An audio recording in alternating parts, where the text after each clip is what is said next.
आता आपण बघतोय की आपण IUI ही प्रोसिजर कसं करतोय. म्हणजे आपलं आता सॅम्पल वगैरे रेडी झालेलं आहे.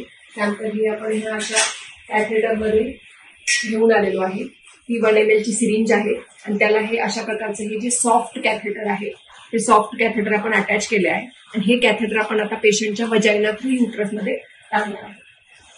त्याच्यासाठी आपण हे असे सिंपल एकदम सॉफ्ट स्पेक्युलम असतं हे पेशंटच्या वजायनामध्ये इन्सर्ट करतो. अगदी पेनलेस प्रोसिजर आहे. थोडासा डिस्कम्फर्ट झाला तर फक्त पेशंटला होतो, पण दुखत नाही. याच्यात आपण पेशंटचा सर्व्हिक्स व्हिज्युअलाइज करतो.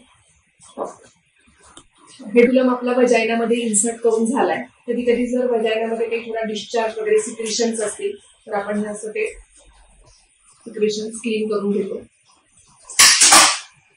आणि आता हे कॅथेटर आहे, त्याच्यामध्ये हे सॅम्पल आहे. आता हे आपण हळूवारपणे पेशंटला इंजेक्ट करणार. पेशंटला कुठलाही पेन होत नाही, पेशंट रिलॅक्स होतीये. पेशंटच्या युट्रसमध्ये हे कॅथेटर आपण इन्सर्ट करू. स्लोली ओव्हर 1 to 2 मिनिट आपण ते स्लोली युट्रसमध्ये सोडतो.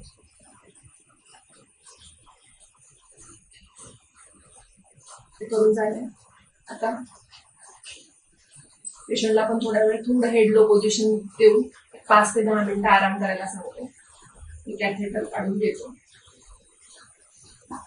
ठीक आहे. तर अशी अगदी पेनलेस आणि 5 मिनिटाची प्रोसिजर आहे. याच्यात पेशंटला फारसं काही पेन होत नाही. त्याच्यानंतर 10 ते 15 मिनिट पेशंट हॉस्पिटलमध्ये आराम करून घरी जातो.